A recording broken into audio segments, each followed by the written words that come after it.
अस्सलाम वालेकुम लिसनर्स। उम्मीद करता हूँ आप लोग जहाँ भी मौजूद हैं खैरियत से हैं, खुश हैं और आपकी ज़िंदगी बेहतर गुजर रही है।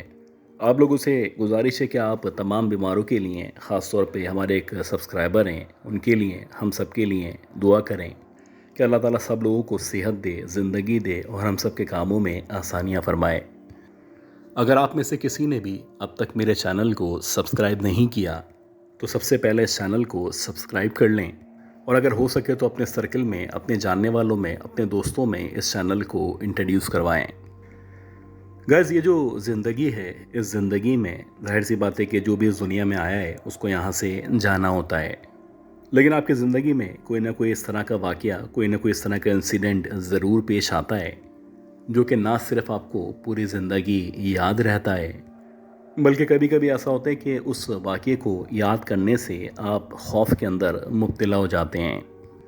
तो ऐसी ही एक कहानी है और ये कहानियाँ मैं इंटीरियर सिंध से हमारे एक सब्सक्राइबर हैं जिनका नाम सनम खान है, उन्होंने शेयर की है। और ये वाक़या उनके अपने साथ 1991-92 में पेश आया था। ये बताती है उस दौर में ये जो हमारा घर था, बेसिकली एक बड़ी सी हवेली थी, ये शिकारपुर से करीब कहीं मौजूद थी। और जैसे कि आम तौर पे गांव का सेटअप हुआ करता है, अगर आप जागीरदार हो या किसी जागीरदार के बेटे हो, गर्ज़ कि आपका ताल्लुक़ किसी ऐसी फैमिली से हो जो सरमायादार हो या जागीरदार हो, तो वैसे ही आपकी पूरी फैमिली उस हवेली के अंदर रहा करती है। और आपकी फैमिली के साथ साथ आपके मुलाजमीन, गार्ड या आपके जो भी खुशामदीद हैं वो भी आपके साथ साथ रहा करते हैं। ज़ाहिर सी बात है, हम लोग अमीर कबीर तो थे, लेकिन हमारी फैमिली का जो सेटअप था वो कुछ इस तरह से था कि पर्दा किया जाता था और ख़ास तौर पे गांव के मर्दों के सामने में, नामहरम के सामने आने से परहेज़ किया जाता था। हालांकि हमारे घर के अंदर बहुत सारे मुलाजमीन मौजूद थे, लेकिन उसके बावजूद भी एक डिस्टेंस था जो हमारे और उनके दरमियान हमेशा रहा करता था। अब इतनी बड़ी हवेली थी और उसके बावजूद अक्सर ऐसा होता कि मुझे शाम के वक्त या रात के वक्त बहुत ज़्यादा बोरियत महसूस होती।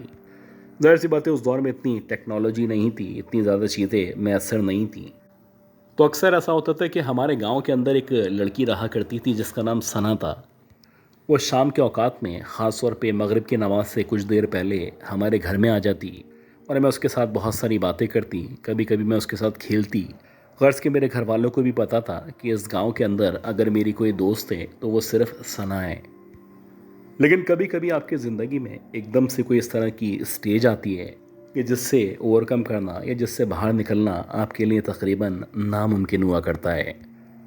मेरी और इसकी दोस्ती इस कदर बढ़ चुकी थी कि हम एक दूसरे की ज़रूरत बन चुके थे और अक्सर ऐसा होता है कि दुनिया जहाँ की बातें, अपनी सारी पर्सनल बातें भी हम एक दूसरे के साथ डिस्कस किया करते थे। अगर इस दुनिया में मेरा कोई राजदान था तो आप कह सकते हैं वो सना थी। खैर, किस्सा मुख्तसर, एक दफ़ा ऐसा हुआ कि एकदम से हमें यानी हमारी फैमिली को ख़बर मिली कि सना को यानी उसकी फैमिली को, इन तमाम लोगों को किसी दुश्मनी की वजह से मर्डर कर दिया गया है। अब ये जो ख़बर थी ये ना सिर्फ पूरे गांव के ऊपर, ख़ास तौर पे मेरे ऊपर तो क़यामत बन के टूटी, क्योंकि जो मेरी दोस्ती थी वो सिर्फ सना के साथ थी और वो मेरे बहुत ज़्यादा करीब थी। एकदम से उसका मेरे से इतना ज़्यादा दूर चले जाना मुझे बर्दाश्त ना हुआ। हालांकि अक्सर ऐसा होता था कि मेरी फैमिली, मेरी अम्मी मुझे समझाया करती थी, मुझे मनाने की कोशिश किया करती थी कि बेटा, ये अल्लाह ताला का निज़ाम है, जो इस दुनिया में आया है उसको यहाँ से वापस जाना होता है। लेकिन मैंने अपनी पूरी ज़िंदगी में कभी भी ऐसा नहीं सोचा था कि मेरी दोस्त सना एकदम से एक दिन मेरे से इस कदर दूर चले जाएगी कि उसके लिए वापसी का रास्ता मुमकिन नहीं होगा। आहिस्ता आहिस्ता कहा जाता है कि जब वक्त गुजरना शुरू करता है तो दुनिया में अगर आपके साथ कोई गम मौजूद हो, कोई परेशानी हो, तो वह आहिस्ता आहिस्ता करके दूर होना शुरू हो जाती है। तो वैसे ही जैसे जैसे टाइम गुजरा, आहिस्ता आहिस्ता करके मेरे जहन से मेरी दोस्त निकलना शुरू हुई। इसी तरह मेरा ख्याल है कि 2 या 3 साल गुजरे होंगे। एक दफ़ा ऐसा हुआ कि शदीद सर्दी हो रही थी और इत्तफाक से इस पूरी हवेली में मेरे घर वाले मौजूद नहीं थे। हाँ, कुछ फ़ीमेल मुलाजमाएँ थीं जो मौजूद थीं, बाकी जो जितने भी मेल मुलाजिम थे वो सारे के सारे बाहर की तरफ मौजूद थे। अक्सर ऐसा होता था कि मगरिब के टाइम या उससे कुछ देर पहले हमारे पास जो आंगन में एक बहुत बड़ा सा झूला लगा हुआ था, मैं उस झूले पे बैठ जाया करती थी। और बैठने के बाद अक्सर ऐसा होता कि मुझे अपनी दोस्त सना की बातें या उसका मेरे साथ झूला झूलना याद आने लगता था। बेसिकली यहाँ पे 2-3 झूले मौजूद थे, और ये जो 2-3 झूले थे, जैसे कि अगर आपने देखा हो कि दरख्तों की शाखों पे रस्सी बांधने के बाद जो झूला बनाया जाता है, जिसके बीच में एक लकड़ी रख के उसके ऊपर आप झूला झूला करते हैं, कुछ इसी तरह के झूले मौजूद थे। अजीब बात ये थी कि मैं तो अपने झूले पे झूल रही थी, लेकिन जो बराबर वाला झूला था, ऐसा लग रहा था खुद ब खुद इसने हवा में झूलना शुरू कर दिया है। पहले मुझे लगा कि शायद हवा बहुत तेज़ चल रही है, लेकिन हैरानकुन बात ये थी कि मेरे बराबर में जो झूला मौजूद था वो तो मुसलसल हवा में लहरा रहा था, लेकिन उसके बराबर में जो तीसरा झूला था, ऐसा लग रहा था जैसे अपनी जगह रुका हुआ है। वाकई में ऐसा ही है कि अगर हवा किसी झूले को हवा से झुलाना शुरू करती है, तो जितने भी झूले मौजूद हों वो सारे के सारे लहराना शुरू कर देते हैं। लेकिन अजीब बात ये थी कि मेरा झूला मेरी वजह से झूल रहा था, जबकि जो मेरे बराबर में झूला मौजूद था, अल्लाह जाने ऐसी कौन सी ताकत थी जो उसको हवा दे रही थी या उसको धक्का दे रही थी कि जिसकी वजह से वो मुसलसल हवा में झूलता हुआ दिखाई दे रहा था। आप यकीन करें कि अभी मैं इस मंज़र को देख ही रही थी कि एक लम्हे के लिए, यानी कुछ सेकंड्स के लिए, मुझे ऐसा महसूस हुआ कि उस झूले के ऊपर मेरी दोस्त सना बैठी हुई है। ऐसा लग रहा था कि उसके पूरे जिस्म पे, ख़ास तौर पे उसके सीने वाले हिस्से पे जगह जगह खून लगा हुआ है, जैसे कि उसके ऊपर किसी ने चाकू से हमला कर दिया हो। अजीब बात ये थी कि वो बहुत ज़्यादा परेशान दिखाई दे रही थी, और उसकी जो आंखें थीं, ऐसा लग रहा था मुकम्मल तौर पे ऊपर की तरफ चढ़ चुकी हैं। यानी उसकी जो आई बॉल्स थीं, ये मुकम्मल तौर पे सफ़ेद थीं।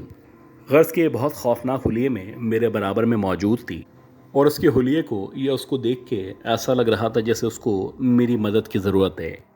आप यकीन करेंगे 10-15 सेकंड तक मुसलसल बार बार इधर उधर देखने के बावजूद वो अपनी जगह वैसे ही झूले में झूल रही थी, और मुसलसल उसके पूरे जिस्म से खून टपकता हुआ नीचे गिरता हुआ दिखाई दे रहा था।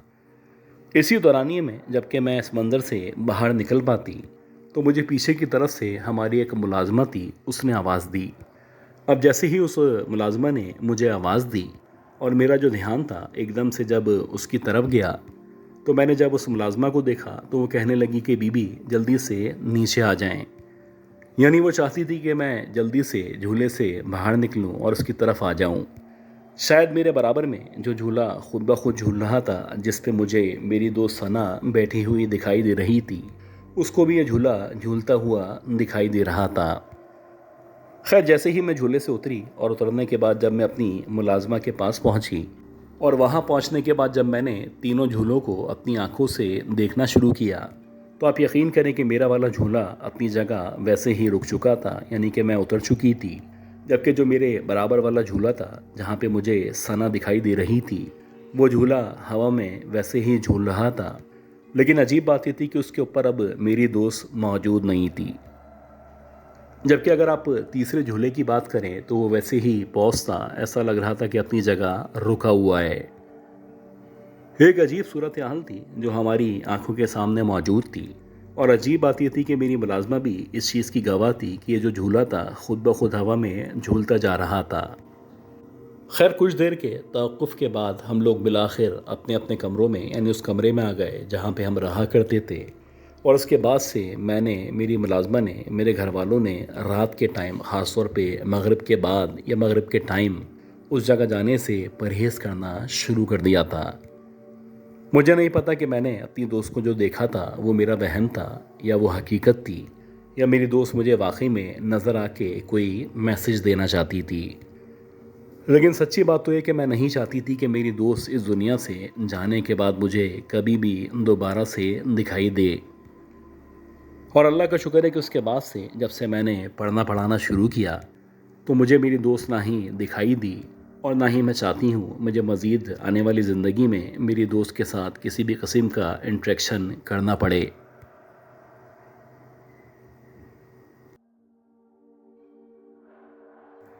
ये जो वाक़या मैं आपके साथ शेयर करने वाला हूँ, ये 1978-79 का वाक़या है, और मुझे अच्छी तरह याद है कि मैं एक सिक्योरिटी इदारे में जॉब किया करता था। तो अक्सर मेरी जो तैनाती थी वो शहर के मुख्तलिफ़ हिस्सों में मुख्तलिफ़ जगहों पे की जाती थी, और इसी दौरानिए में एक साहब थे जो कि एक बहुत बड़े गवर्नमेंट ऑफिशियल थे। उनकी एक बिल्डिंग थी जिसे आप एक छोटा सा अस्पताल भी कह सकते हैं, جو کہ ایئرپورٹ کے قریب یا پھر گلستان جوہر کے آخر میں زیر تعمیر تھی۔ یہ جو بلڈنگ تھی یہ کیونکہ 3 منزلہ بلڈنگ تھی، تو اکثر ایسا ہوتا تھا کہ ان کو مختلف اوقات میں سیکیورٹی کے لیے جاننے والوں کی یا سیکیورٹی گارڈ کی ضرورت پڑا کرتی تھی۔ تو ویسے ہی ان کے جو بھی تعلقات تھے اس بنیاد پہ انہوں نے مجھے کہا کہ تمہیں کچھ دن کے لیے اس بلڈنگ میں سیکیورٹی گارڈ کے طور پہ کام کرنا ہوگا۔ اب کیونکہ میں آلریڈی اس ادارے سے وابستہ تھا تو اس کے آنر نے مجھے کہا کہ 1 مہینے کے لیے تم وہاں پہ چلے جاؤ، اور جب تمہارا 1 مہینہ کمپلیٹ ہو جائے تو اس کے بعد تمہیں کہیں اور کسی اور جگہ پہ ڈپلوائے کروا دوں گا۔ خیر یہ کیونکہ صاحب کا حکم تھا اور صاحب کا حکم سر آنکھوں پہ تھا، تو میں اپنی ڈیوٹی انجام دینے کے لیے اس بلڈنگ میں، یعنی کہ جو زیر تعمیر بلڈنگ تھی اس کے سامنے ایک کمرہ موجود تھا، وہاں پہ چلا گیا۔ اب وہ سیکیورٹی کیا تھی، بس مجھے اس کمرے کے اندر جو بھی ٹائم تھا اس کو گزارنا تھا اور انشور کرنا تھا کہ اس بلڈنگ کے اندر نہ ہی کوئی داخل ہو اور نہ ہی اس بلڈنگ کو کسی بھی قسم کا نقصان پہنچے۔ اب یہ جو زیر تعمیر بلڈنگ تھی اس کی تعمیرات کیوں رکی تھیں، اس کے پیچھے کیا وجہ تھی، اور یہاں پہ مزدور وغیرہ کیوں موجود نہیں تھے، یہ سارے سوالات میرے ذہن میں موجود تھے۔ خیر جب میں وہاں پہ گیا اور جو میری پہلی رات تھی جو میں اس کمرے کے اندر اسپینڈ کر رہا تھا، جو کہ اس انڈر کنسٹرکشن بلڈنگ کے بالکل سامنے موجود تھا، میرا خیال ہے کہ رات کے 12-1 بجے کا ٹائم تھا کہ ایک دم سے مجھے ایک شدید سردی کا سا احساس ہونے لگا۔ حالانکہ آلریڈی یہ جو ایریا تھا یہ کھلا ہوا ایریا تھا، یہاں پہ سردی نسبتاً زیادہ ہوا کرتی تھی، لیکن پچھلے 1 گھنٹے سے ایسا لگ رہا تھا جیسے میں کسی ایسی جگہ پہ آ چکا ہوں جہاں پہ جو ٹیمپریچر ہے وہ مائنس میں ہوا کرتا ہے۔ خیر جب مجھے ایک دم سے شدید سردی کا احساس ہونے لگا تو میں نے سوچا کہ اس لحاف کے علاوہ بھی کوئی چادر وغیرہ نکال کے اپنے اوپر ڈال لیتا ہوں۔ میرا خیال تھا کہ شاید یہ کھلا ہوا ایریا ہے تو اسی وجہ سے سردی کا احساس زیادہ ہو رہا ہے۔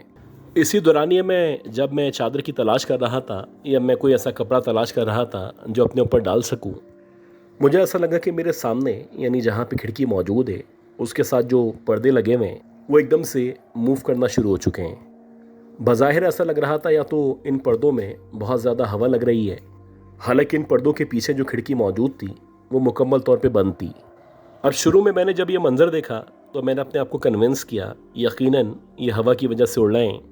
لیکن جب میں نے واقعی میں غور کیا کہیں سے بھی ایک ذرہ برابر ہوا اندر آنے کے چانسز نہیں تھے، اور پردے باقاعدہ ایسے اڑ رہے تھے جیسے بہت زیادہ ہوا لگ رہی ہے، یا پھر ان پردوں کے پیچھے کوئی نہ کوئی موجود ہے جو اپنی پریزنس کو شو کر رہا ہے۔ اب اسی دورانیے میں جب میں پردوں کے اوپر غور کر رہا تھا تو میں نے جب آہستہ آہستہ کر کے نیچے کی طرف دیکھنا شروع کیا تو آپ یقین کریں کہ میں نے ایک عجیب سا منظر دیکھا۔ میں نے دیکھا کہ 2 پاؤں جو کہ بظاہر ایسا لگ رہا ہے جیسے کسی جانور کے پاؤں ہیں،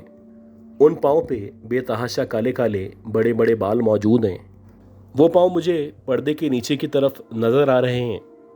اور یہ اس بات کی یقین دہانی ہے کہ اس پردے کے پیچھے کوئی نہ کوئی جانور یا اس طرح کی چیز موجود ہے۔ اب میں نے آہستہ آہستہ کر کے جب اس پردے کی طرف بڑھنا شروع کیا تو جیسے ہی میں اس پردے کے ایگزیکٹلی سامنے آیا اور میں نے ایک دم سے اس پردے کو پیچھے کی طرف کیا تو اس پردے کے پیچھے کوئی بھی موجود نہیں تھا، اور حیران کن بات یہ تھی کہ وہ پاؤں جو مجھے ابھی کچھ دیر پہلے واضح طور پہ نظر آ رہے تھے اب پردے کے پیچھے وہ پاؤں بھی موجود نہیں تھے۔ یہ جو کچھ میں نے دیکھا تھا یہ سراسر حقیقت تھا، اور کسی بھی طرح ان پاؤں کو یا ان کے نظر آنے کو وہم قرار نہیں دیا جا سکتا تھا۔ خیر جیسے تیسے کر کے یہ رات گزری، اور جب اللہ اللہ کر کے مغرب کے بعد کا ٹائم شروع ہوا تو مسلسل مجھے خوف محسوس ہو رہا تھا، اور مجھے لگ رہا تھا جیسے کچھ نہ کچھ غلط ضرور ہونے والا ہے۔ خیر جیسے ہی عشاء کی اذان ہوئی اور عشاء کی نماز کا ٹائم ہوا، میں نے نماز پڑھی، اور نماز پڑھنے کے بعد میں جو میرا کمرہ تھا اس سے باہر نکلا، اور میری عادت تھی کہ اکثر رات کے اوقات میں سگریٹ پیا کرتا تھا۔ اب میں سگریٹ پیتے پیتے اس طرف آ چکا تھا جہاں پہ وہ انڈر کنسٹرکشن بلڈنگ موجود تھی، اور میرا جو کمرہ تھا وہ مجھے واضح طور پہ دور سے ہی دکھائی دے رہا تھا۔ میں مسلسل اس انڈر کنسٹرکشن بلڈنگ کو دیکھ رہا تھا اور کش پہ کش لگائے جا رہا تھا۔ بہت سارے سوالات، بہت سارے خیالات تھے جو میرے ذہن میں موجود تھے، اور میں نے سوچا تھا کہ جب میری اس پروجیکٹ کے مالک سے ملاقات ہوگی تو کچھ سوالات ہیں، میں ان سوالات کا جواب اس سے ضرور لوں گا۔ इसी दौरानिए में जब मैंने उस अंडर कंस्ट्रक्शन बिल्डिंग को देखने के बाद जहाँ पे मेरा कमरा या कमरे का दरवाज़ा मौजूद था उस तरफ नज़र डाली, तो मैंने देखा कि मेरे उस कमरे के दरवाजे के बिल्कुल बराबर में, यानी जहाँ पे बैक साइड का एरिया मौजूद है, वहाँ पे शायद कोई औरत खड़ी हुई है जो कि बज़ाहिर देखने से बहुत सिंपल सी, बहुत सादा सी औरत है। और ये भी लग रहा है जैसे कोई गरीब औरत है जो यहाँ पे आके खड़ी हो चुकी है। अब मेरा पहला इंप्रेशन यही था कि हो सकता है कोई मांगने वाली औरत हो या फिर कोई फ़कीरनी हो जो यहाँ पे गलती से रास्ता भूल के पहुँच चुकी हो। अब मैं उस औरत के पास गया और जब मैं उसके करीब पहुँचा तो मैंने उससे पूछा कि अम्मा खैरियत तो है, तुम यहाँ पे क्या कर रही हो, और तुम्हें अंदाज़ा नहीं है कि ये जो एरिया है यहाँ पे आने की इजाज़त नहीं है, तुम यहाँ पे इस एरिया में कैसे आई हो और यहाँ पे तुम किसका इंतज़ार कर रही हो। अब जब मैंने उस औरत से ये सारे सवालात किए तो बजाय इसके वो इन सवालात के जवाब देती,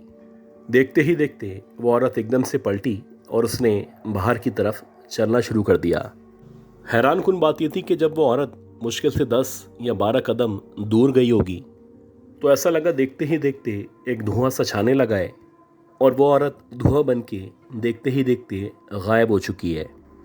अब ये जो कुछ हुआ, यानी आप समझ सकते हैं कि 20 या 30 सेकंड के अंदर अंदर हुआ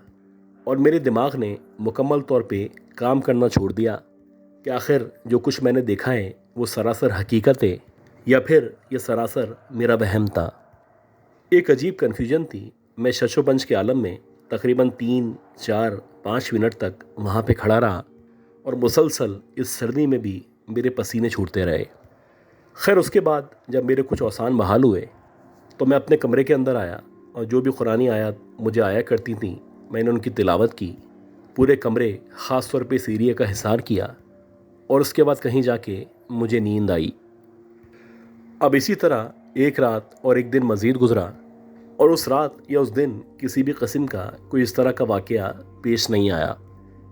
मुझे अच्छी तरह याद है कि मेरे इस ऑफ़िस में या इस जगह आए हुए 4 या 5 दिन गुजरे होंगे तो इत्तफाक से इस पूरे प्रोजेक्ट का जो मालिक था वो किसी भी वजह से यहाँ पे आ गया। अब जब वो प्रोजेक्ट का मालिक यहाँ पे आया तो मेरी उससे सलाम दुआ हुई और सलाम दुआ के बाद उसने मुझे कहा कि चलो अंदर चलते हैं, कुछ जो अंडर कंस्ट्रक्शन बिल्डिंग है उसका जायज़ा लेना है और हमारे साथ एक इंजीनियर मौजूद है, उसको तामीरात के काम के बारे में आगाह करना है और उससे मशवरा लेना है। खैर इसके बाद मैं उन तीनों के साथ या उन दोनों के साथ ऊपर आ गया और हम लोग तकरीबन 1.5 या 2 घंटे तक इसी बिल्डिंग के अंदर घूमते रहे। इसी दौरानिए में मगरिब की अज़ान हो गई और मगरिब की अज़ान के बाद आहिस्ता आहिस्ता करके अंधेरा छाने लगा। अच्छा, एक बात मैं आपको बताना भूल गया कि जब ये जो मालिक था वहाँ पे आया था तो इसके साथ इसका बेटा मौजूद था और इत्तफाक की बात है कि इसका जो बेटा था वो बाहर गाड़ी के पास खड़ा हुआ था और इसके वापस आने का इंतज़ार कर रहा था। यानी कि वो हमारे साथ ना ही अंदर था ना ही वो ऊपर गया था, वो मुसलसल जहाँ पे ये बिल्डिंग मौजूद थी उसके सामने जहाँ पे एंट्री वाला एरिया था वहाँ पे खड़ा हुआ था। अब इस प्रोजेक्ट का जो मालिक था वो उस इंजीनियर को छत पे खड़े हुए कुछ समझा रहा था, जबकि जो मेरी नज़रें थी मुसलसल बाहर की तरफ थी, यानी उस तरफ थी जहाँ पे एंट्रेंस मौजूद थी और जहाँ पे इस मालिक का बेटा वहाँ पे अपनी कार के पास खड़ा हुआ था। इसी दौरानिए में मैंने एकदम से देखा कि ये जो मालिक का बेटा है जहाँ पे खड़ा हुआ है इससे तकरीबन 20 या 25 फीट के फासले से, यानी इसकी बैक साइड से ऐसा लगा है जैसे कोई झाड़ियों से एकदम निकल के सामने आया है। और जो भी सामने आया है, जब मैंने उसके ऊपर गौर किया है, एक लड़की जिसने वाइट कलर की फ़्रॉक पहनी हुई है और वो फ़्रॉक पहने हुए मुसलसल इस मालिक के बेटे की तरफ बढ़ती चली जा रही है। अजीब बात ये थी कि मुझे इतनी दूर से भी उस लड़की का जो चेहरा था या उसका जो वजूद था मुकम्मल तौर पे नज़र आ रहा था। ऐसा लग रहा था जैसे वो जो भी लड़की है जैसे जैसे वो आगे आ रही है वैसे वैसे मुझे नज़र आ रहा था उसका जो चेहरा है वो बहुत ही खौफनाक चेहरा है, जबकि उस लड़की की जो आंखें हैं या उसकी आंखों की जो आई बॉल्स हैं वो मुकम्मल तौर पे सफ़ेद हैं। उससे अजीब बात ये थी कि जो मालिक का बेटा था वो मुसलसल गाड़ी के पास खड़ा हुआ था और मेरा ख़्याल है कि शायद सिगरेट पी रहा था। उसको अंदाज़ा ही नहीं था या उसको पता ही नहीं चला था कि उसके पीछे आहिस्ता आहिस्ता करके एक लड़की न सिर्फ आके खड़ी हो चुकी है बल्कि उसकी इस कदर खौफनाक शक्ल है।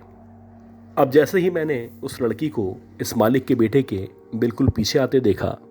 تو میں نے چھت کے اوپر سے ہی چیخنا شروع کیا اور کسی بھی طرح اس مالک کے بیٹے کو مخاطب کرنا شروع کیا۔ حیران کن بات یہ تھی کہ جب میں نے چیخنا شروع کیا تو جو مالک تھا یا اس کے ساتھ جو انجینئر تھا وہ بھی نہ صرف نیچے دیکھ رہے تھے بلکہ میرے ساتھ ساتھ وہ لڑکی ان دونوں کو بھی نظر آ رہی تھی۔ اور سب سے زیادہ حیرانی کی بات یہ تھی کہ مالک کا بیٹا جو نیچے موجود تھا، جس کے پیچھے وہ لڑکی کھڑی ہوئی تھی، ایسا لگ رہا تھا جیسے اس کو ہماری آواز نہ ہی سنائی دے رہی ہے، نہ ہی وہ ہماری طرف دیکھ پا رہا ہے۔ بس وہ کچھ عجیب بیہیو کر رہا تھا، مسلسل سگریٹ پی رہا تھا اور نیچے کی طرف دیکھتا چلا جا رہا تھا۔ خیر جیسے تیسے جب ہم نے کچھ دیر تک اس کو آوازیں دیں اور اس نے کوئی رسپانس نہیں کیا تو میں اور وہ جو مالک تھا اور ساتھ ساتھ جو انجینئر تھا، ہم تینوں نے جیسے تیسے کر کے نیچے کی طرف بھاگنا شروع کیا۔ اب جیسے تیسے گرتے پڑتے جب ہم نیچے کی طرف آئے اور جیسے ہی ہم اس مالک کے بیٹے کے سامنے پہنچے تو اس کے پیچھے یا اس کی بیک سائڈ پہ نہ ہی کوئی عورت موجود تھی اور نہ ہی لگ رہا تھا جیسے اس سے پہلے کوئی یہاں پہ موجود رہا تھا۔ عجیب بات یہ تھی کہ جو مالک کا بیٹا تھا اس کو پتہ ہی نہیں تھا کہ اس کے پیچھے ایک عجیب مخلوق یا ایک عجیب عورت آ کے کھڑی ہو گئی تھی۔ وہ ہمیں دیکھ کے ایک دم سے پریشان ہوا اور وہ کہنے لگا کہ آپ لوگ بھاگ بھاگ کے کیوں آ رہے ہیں۔ خیر تقریباً آدھے یا 1 گھنٹے مالک، اس کا بیٹا اور وہ انجینئر یہاں پہ مزید رکے اور پھر واپس اپنے اپنے گھروں کے لیے یا جہاں بھی ان کو جانا تھا وہاں کے لیے روانہ ہو گئے۔ اب میں اکیلا تھا، یہ انڈر کنسٹرکشن بلڈنگ تھی، میرا روم تھا اور یقیناً میرے علاوہ وہ عورت تھی جو کہ مجھے نظر آئی تھی۔ اب مجھے جب تک یعنی 1 مہینے تک اس ایریے میں اس جگہ پہ نہ صرف رہنا تھا بلکہ مسلسل اس مخلوق کو اپنے ساتھ یہاں پہ برداشت کرنا تھا۔ اب جیسے تیسے کر کے جب میں نے حصار کیا تو یہ جو رات تھی یہ خیریت سے گزر گئی، لیکن اس کے بعد سے کچھ عجیب سی باتیں تھیں جو میں نے محسوس کرنا شروع کیں۔ جیسے کہ اکثر ایسا ہوتا کہ دن کے اوقات میں مجھے محسوس ہوتا جیسے کسی نے کبھی ونڈو کو ناک کیا ہے۔ جب میں باہر جھانکتا کوئی بھی موجود نہیں ہوتا، اس کے بعد جب میں آ کے بیٹھتا تو ایسا لگتا کسی نے ڈور کو ناک کیا ہے۔ اب جب میں دیکھتا تو وہاں پہ بھی کوئی موجود نہیں ہوتا۔ خیر جب میں دوبارہ یا تیسری بار بیٹھ جاتا تو اب ایسا لگتا کہ ایک وقت میں کوئی ونڈو کو بھی اور دروازے کو بھی نہ صرف ناک کر رہا ہے بلکہ اب باقاعدہ میرا نام لے کے مجھے پکار رہا ہے۔ حیران کن بات یہ تھی کہ یہ جو آواز تھی یہ بڑی بھاری سی آواز تھی۔ کبھی ایسا لگتا جیسے کسی ایسے مرد کی آواز ہے جو کہ بہت باروب ہے، اور کبھی کبھی ایک دم سے جو آواز تھی اس قدر پتلی ہو جاتی کہ ایسا لگتا جیسے کوئی عورت ہے جو باقاعدہ میرا نام پکار رہی ہے۔ اس کے ساتھ ساتھ اکثر رات کے اوقات میں یعنی کہ 12 بجے کے بعد اکثر ایسا محسوس ہوتا جیسے سراؤنڈڈ ایریے میں مسلسل کوئی چہل قدمی ہو رہی ہے، کوئی عورت ہے جو مسلسل چیختی ہے، کبھی چیختی ہے، کبھی روتی ہے، کبھی روتے روتے ایک دم سے ہنسنا شروع کر دیتی ہے اور کبھی کبھی ہنستے ہنستے ایک دم سے رونا شروع کر دیتی ہے۔ اب جیسے جیسے ٹائم گزر رہا تھا یعنی جیسے جیسے دن گزر رہے تھے ویسے ویسے یہ جو واقعات تھے، یہ جو آوازیں تھیں مسلسل بڑھتی چلی جا رہی تھیں۔ میں اپنے طور پہ کوشش کرتا کہ پاک صاف رہوں، حصار کروں اور جو بھی قرآنی آیات مجھے آیا کرتی ہیں کم از کم ان کی تلاوت کرنے کے بعد سونے کی تیاری کروں۔ اسی طرح ایک رات ایسا ہوا کہ رات کے تقریباً 12:30 1 بجے کا ٹائم تھا اور میری لاکھ کوشش کے باوجود نہ ہی مجھے نیند آ رہی تھی بلکہ ایک عجیب سا انجانا سا خوف تھا جو مجھے مسلسل جاگنے پہ مجبور کر رہا تھا۔ اب مجھے ایک دم سے میرا جو روم تھا اس کے سراؤنڈڈ ایسا لگا جیسے کوئی مسلسل بھاگنا شروع کر چکا ہے۔ جب میں نے اس آواز پہ غور کرنا شروع کیا تو میں نے اپنے طور پہ قرآنی آیت پڑھی اور اس کے بعد ایک دم سے خاموشی ہو گئی۔ اسی طرح میرا خیال ہے کہ مشکل سے آدھا پون گھنٹہ مزید گزرا ہوگا۔ اب مجھے لگنے لگا کہ دوبارہ سے یہ جو میرا کمرہ ہے اس کی دیواروں پہ، خاص طور پہ اس کی چھت پہ کوئی آ کے کھڑا ہو جاتا ہے یا مسلسل اپنے پیر مار کے اس دیوار کو ہلانے کی یا مجھے ڈرانے کی کوشش کرتا ہے۔ سب سے عجیب بات یہ تھی کہ جب یہ آوازیں آنا شروع ہو جاتی تھیں تو اس کے بعد باقاعدہ ایسا لگتا تھا جیسے کسی نے پائل یا گھنگرو پہن رکھے ہیں اور مسلسل اس پوری بلڈنگ کا یا میرے اس روم کا نہ صرف چکر لگایا جا رہا ہے बल्कि मुसलसल इन पायल और घुंघरूओं की आवाज़ आती चली जा रही है। एक दफ़ा तो यहाँ तक हुआ कि ये जो मेरा दरवाज़ा था उसको किसी ने नॉक किया, और जब मैंने कोई रिस्पॉन्स नहीं किया तो बाकायदा जो मेरी अम्मी की आवाज़ थी, मेरी अम्मी की आवाज़ में किसी ने मुझे मुखातिब किया। हालांकि उस वक्त जो मेरी मदर थी वो अपने घर मौजूद थी। उनका यहाँ पे आना या उनको मेरे बारे में पता होना या उनका यहाँ पे आने के बाद मुझे आवाज़ देना नामुमकिन था। खैर, मुझे अंदाज़ा तो हो चुका था कि जो भी बाहर मौजूद है वो सरासर मेरी माँ की आवाज़ में मुझे किसी भी तरीके से बाहर बुलाना चाहता है। अब इस दौरानी में जबकि ये सारे वाक़यात मेरे साथ पेश आ रहे थे, तो अक्सर ऐसा होता कि जब मैं करीबी मस्जिद जाता या वहाँ पे जो भी करीब में मस्जिद थी वहाँ जाके उनके इमाम साहब से मुलाकात करता, तो वो कहते कि बस आप पाक साफ रहा करें, अपना हिसार किया करें, और जो भी शरीर मखलूक़ात वहाँ पे मौजूद हैं उनकी किसी भी बात पे रिस्पॉन्स ना किया करें। जैसे जैसे आप वहाँ पे टाइम स्पेंड करेंगे वैसे वैसे जो मखलूक़ात हैं इनको आपकी और आपको इनकी आदत हो जाएगी, और एक दिन ऐसा आएगा कि जितनी भी मखलूक़ात हैं वो ना सिर्फ आपको तंग करना छोड़ देंगी, बल्कि आपके लिए इस एरिया में, इस अंडर कंस्ट्रक्शन बिल्डिंग के सामने ड्यूटी अंजाम देना आसान हो जाएगा। और ऐसे ही हुआ कि जैसे जैसे टाइम गुजर रहा था वैसे वैसे ये जो भी बातें थीं, ये जो आवाज़ें थीं, न सिर्फ आना कम हो चुकी थीं, बल्कि अब लगने लगा था जैसे जो भी मखलूक़ात या जो भी बुरी चीज़ें यहाँ पे मौजूद हैं उनको मेरी और मुझे उनकी आदत हो चुकी है। सबसे अजीब बात ये थी कि जब मेरे यहाँ से जाने में 3 या 4 दिन बाकी थे, तो एक दफ़ा रात के तकरीबन 11 साढ़े 11 बजे का टाइम था। मुझे अच्छी तरह याद है कि मैं चेंज करने के बाद बस सोने की तैयारी कर रहा था। एकदम से मुझे ऐसा लगा कि जो अंडर कंस्ट्रक्शन बिल्डिंग है यहाँ पे कुछ आके गिरा है, यानी कि ऊपर की तरफ से कोई भारी सी चीज़ है जो नीचे गिरी है, और उसके नीचे गिरने की वजह से एक अजीब सी आवाज़ आई है। अब पहले तो मैं सोचने लगा कि बाहर ना जाऊं, लेकिन ये जिस तरह की आवाज़ थी, मेरा बाहर ना जाना मेरे लिए या मेरी जॉब के लिए ख़तरे का बाइस था। अब मैंने अल्लाह का नाम लेके जैसे तैसे करके दरवाज़ा खोला, और दरवाज़ा खोलने के बाद जब मैंने सामने की तरफ यानी उस बिल्डिंग की तरफ देखना शुरू किया, तो मैंने देखा कि ये जो बिल्डिंग है, इस बिल्डिंग की छत पे, यानी जो अंडर कंस्ट्रक्शन बिल्डिंग की छत है, उसके ऊपर बाकायदा एक लड़की खड़ी हुई है जो बज़ाहिर देखने से 20 या 21 साल की होगी। वो मुसलसल ना सिर्फ ऊपर से मेरी तरफ देख रही है, बल्कि वैसे ही उसकी जो आंखें हैं या उसकी जो आई बॉल्स हैं मुकम्मल तौर पे सफ़ेद हैं, और एक अजीब सी शैतानी सी मुस्कुराहट है जो उसके चेहरे पे मौजूद है। खैर, अल्लाह का शुक्र है कि मैंने फ़ौरन से दरवाज़ा बंद किया, और जो भी कुरानी आयत आती थी मैंने फिर से अपना हिसार किया, और उसके बाद वो जो मखलूक थी वो मुझे नज़र नहीं आई। बाकी के जितने दिन थे वो मैंने सारे के सारे जैसे तैसे गुजारे, और अल्लाह का शुक्र है कि उसके बाद मुझे किसी और जगह पे जॉब के लिए डिप्लॉय कर दिया गया।